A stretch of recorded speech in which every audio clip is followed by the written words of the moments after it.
Bueno, pues buenas noches. Nosotros somos el equipo número 2 y el tema que vamos a tratar son las indicaciones de la crioterapia. El equipo está conformado por Dafne Navarro, Aaron Monreal, Jessica Mendoza, yo, Rudy Pacheco, Daniel Palma y Vanessa Gutiérrez. Pues vamos a empezar. Voy a empezar hablando de las lesiones agudas con inflamación. Y pues principalmente pues es bien sabido que el frío disminuye la inflamación y al momento de tener una lesión con inflamación, se sabe que la inflamación tiene ciertos signos como pueden ser el aumento de la temperatura, la coloración roja, la hinchazón y el dolor y cosas que pueden ser tratadas con el mismo hielo, puesto que pues las puede erradicar, por así decirlo. Sin embargo, es, por así decirlo, muy importante que la crioterapia, el frío, el hielo, sea aplicado justo en el momento en el que se detecta la lesión y no se debe retirar, cambiar de método hasta que los signos, por así decirlo, de la lesión desaparezcan por completo, cosa que suele durar alrededor de 2 a 3 días. Sin embargo, no en todos los casos es igual y a su vez, en caso de haber espasmos o contracciones musculares, la misma crioterapia también ayuda a disminuir el dolor debido a que rompe un ciclo que hay en un espasmo, el cual es espasmo, dolor, espasmo. Entonces la crioterapia lo que hace es romper este eh, ciclo. La que sigue.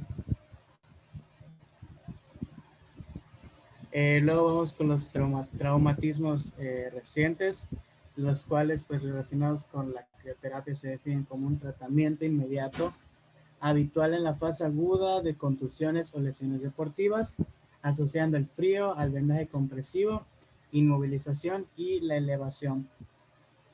Eh, Estos cuatro, por así decirlo, son cuatro modalidades terapéuticas, las cuales juntas forman un acrónimo de SRICE, el cual un poco desglosado, pues pueden ser como lo que vendría siendo el vendaje pues son cuatro, que podría ser el momento del vendaje, el frío, la inmovilización y la elevación. El frío lo que actúa es como un analgésico, el vendaje ayuda a disminuir el dolor y evitar el movimiento, a la vez que la inmovilización, puesto que cuando ocurre una lesión se busca que se mueva lo menos posible para evitar pues el dolor y que se dañe más. Y pues la elevación, que lo que ayuda es a reducir la inflamación debido a que debido a la gravedad es más fácil por así decirlo, el drenado, por así decirlo, de toda la sangre que se encuentra en la herida y pues vuelva a la normalidad. Lo que hace el frío, por así decirlo, al momento con la herida es disminuir la hemorragia debido a que aumenta la viscosidad de la sangre, lo cual evita que se mueva con tanta facilidad, por así decirlo, y no haya tanta pérdida. Sin embargo, si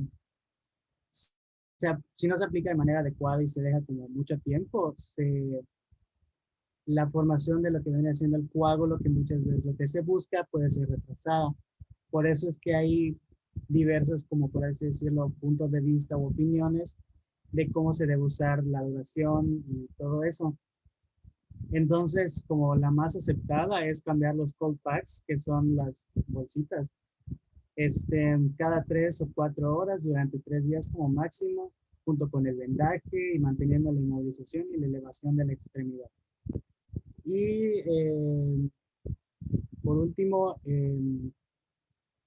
después de 1 o 2 días aproximadamente, si se requiere, esto es un poco dependiendo del paciente y requiere la aplicación del calor, pues que lleva mucho tiempo con el frío, pues se le puede aplicar calor en caso que necesite o no. Y, y ya.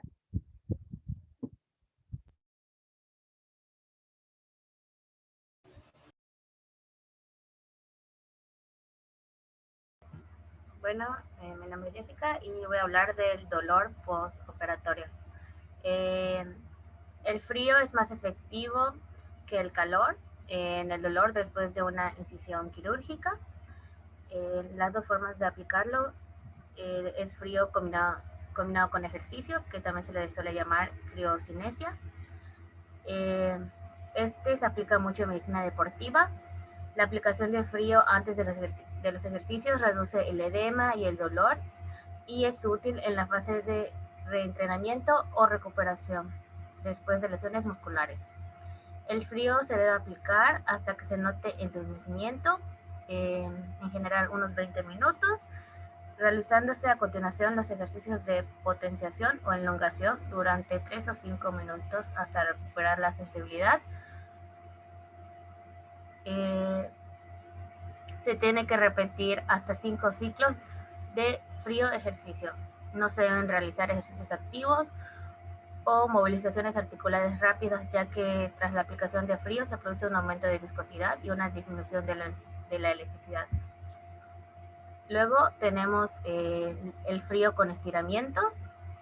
Como preparación a estiramientos activos o pasivos, se suele aplicar calor porque mejora las propiedades de viscoelásticas del tejido colágeno y facilita su elongación. Pero en determinados casos, y no muy comunes, se puede aplicar frío con objetivo de disminuir el espasmo muscular que acompaña a las lesiones musculares. Esta técnica se llama crioelongación, enmascara el dolor para evitar una nueva lesión y hay que valorar exactamente el caso y los límites aconsejables de la movilización. Los estiramientos forzados son peligrosos ya que los tejidos son más frágiles y friables.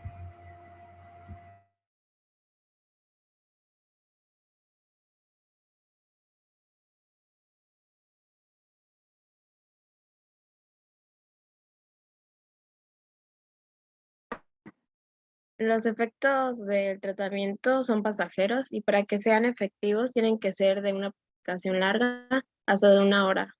A veces se produce un fenómeno de rebote de 30 minutos después de la aplicación del frío. Las aplicaciones de frío de 5 minutos producen una disminución de los reflejos tendinosos y aplicaciones de 10 a 30 minutos reflejos miotáticos.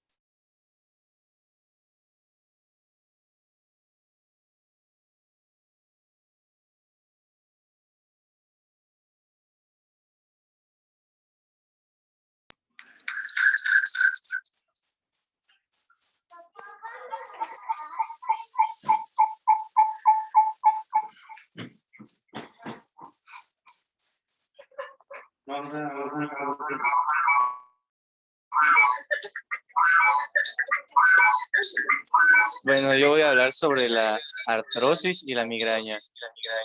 Para empezar, la artrosis es una patología reumática que lesiona el cartílago articular. Las articulaciones son los componentes del esqueleto que nos permiten el movimiento y por tanto nuestra autonomía funcional están formadas por la unión de dos huesos a través de la cápsula articular. Y bueno, de aquí se enlaza lo que es, como se mencionaba antes, lo que es el frío, como se menciona aquí, el frío es más efectivo, aunque tradicionalmente se aplica más lo que es el calor. Para aplicar el frío en las articulaciones, lo recomendable es de 20 o 30 minutos al día, usar compresas frías, duchas de agua fría, bolsas de hielo y cubitos envueltos en una toalla o geles de efecto frío. Esta enfermedad reumática no es hereditaria, pero sí tiene un componente de riesgo genético que junto con otros factores puede hacer que aparezca con más facilidad en los sujetos que tienen una historia familiar. Y a continuación sigue lo que es la migraña. Dice, es un tipo de dolor de cabeza que puede ocurrir con síntomas como náuseas, vómitos o sensibilidad a la luz y el sonido. La migraña aquí también se aplica lo que es el frío. Aplicar frío en empaque es mucho más efectivo que el calor. La recomendación suele ser usar bandas o paquetes de hielo en el cuello durante unos 20 minutos cuando comiencen los síntomas de un episodio para evitar que el dolor escale y alcance toda su intensidad.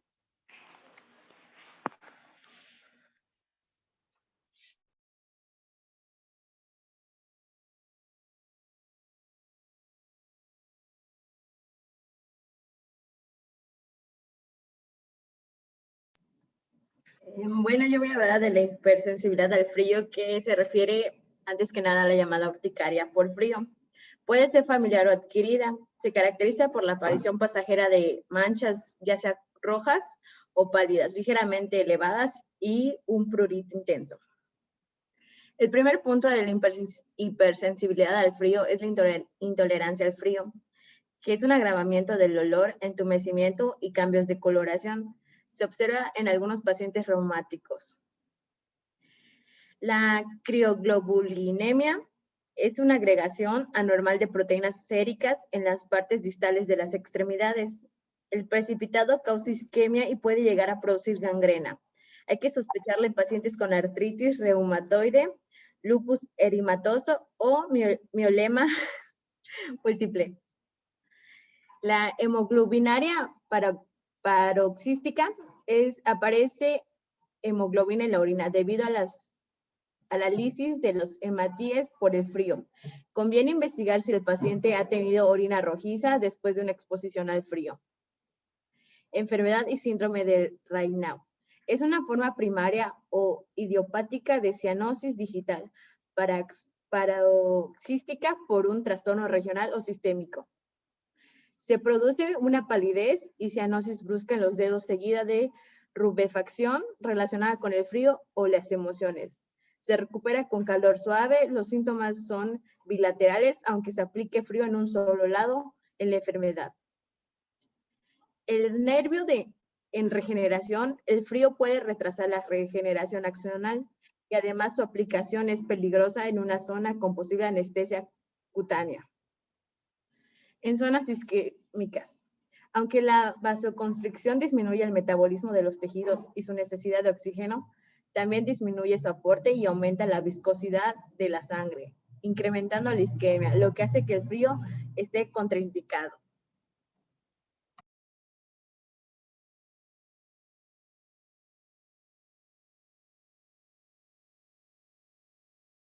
Las precauciones, si no hay mejoría o hay algún agravamiento al cabo de 2 a 3 tratamientos, hay que revisar las indicaciones.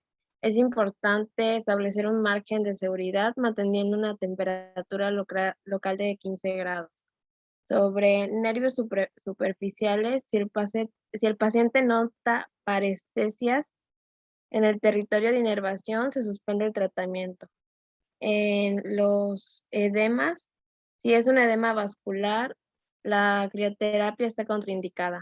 En las heridas abiertas y úlceras, debido a la ausencia de tejido, puede cambiar los efectos del frío y es posible una congelación. En injertos cutáneos, suelen lesionarse fácilmente por el frío. En la hipertensión, si se produce un aumento de la tensión sistólica y diastólica, es importante suspender el tratamiento. En la hipoestesia y confusión, en pacientes en coma o desorientados o en el que no hay información sensitiva, la crioterapia está contraindicada o tiene que ser muy suave y controlada. En niños y ancianos se presenta una disminución de la sensibilidad y su aplicación debe ser aplicada con prudencia.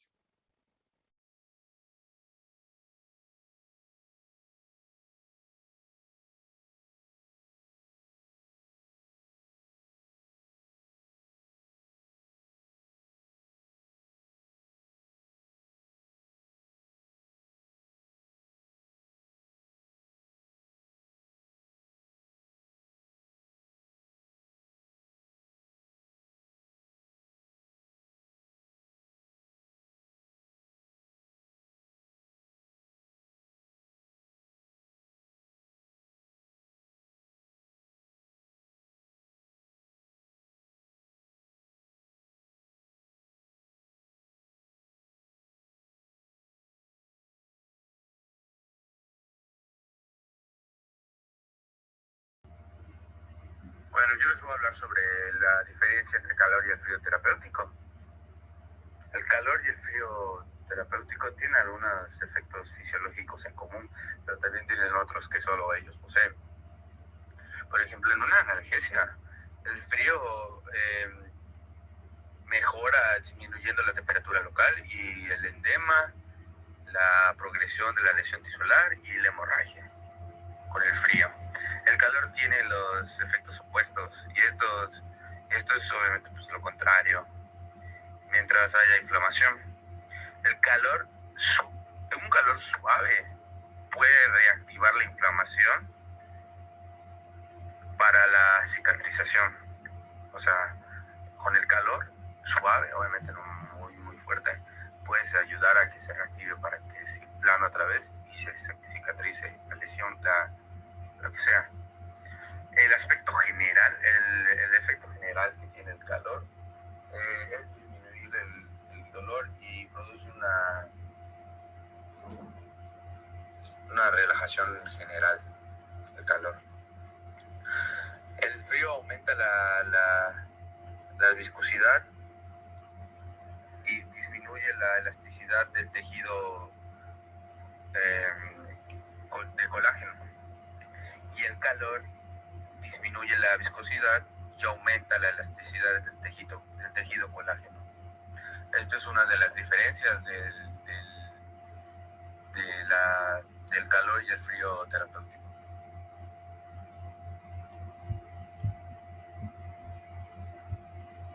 Ya por último, esta es una pequeña tabla donde pues, se compara los efectos del frío y el calor, donde la analgesia y la termoterapia, la crioterapia y la termoterapia influyen en la inflamación. La crioterapia la disminuye, y el edema lo disminuye, la hemorragia lo disminuye, la exploración lo disminuye. En la viscosidad es donde aumenta y rigidez articular aumenta, como ya lo ha mencionado el anterior equipo, el equipo 1. Y en la termoterapia el edema aumenta, la inflamación aumenta. Para la viscosidad y rigidez la disminuye. Creo que es importante saber pues estos efectos, ya que así vamos a ver en dónde aplicar crioterapia y en dónde no aplicarla, y lo mismo con termoterapia, en dónde aplicarla y en dónde no aplicarla. Y esto es todo por parte del equipo 2.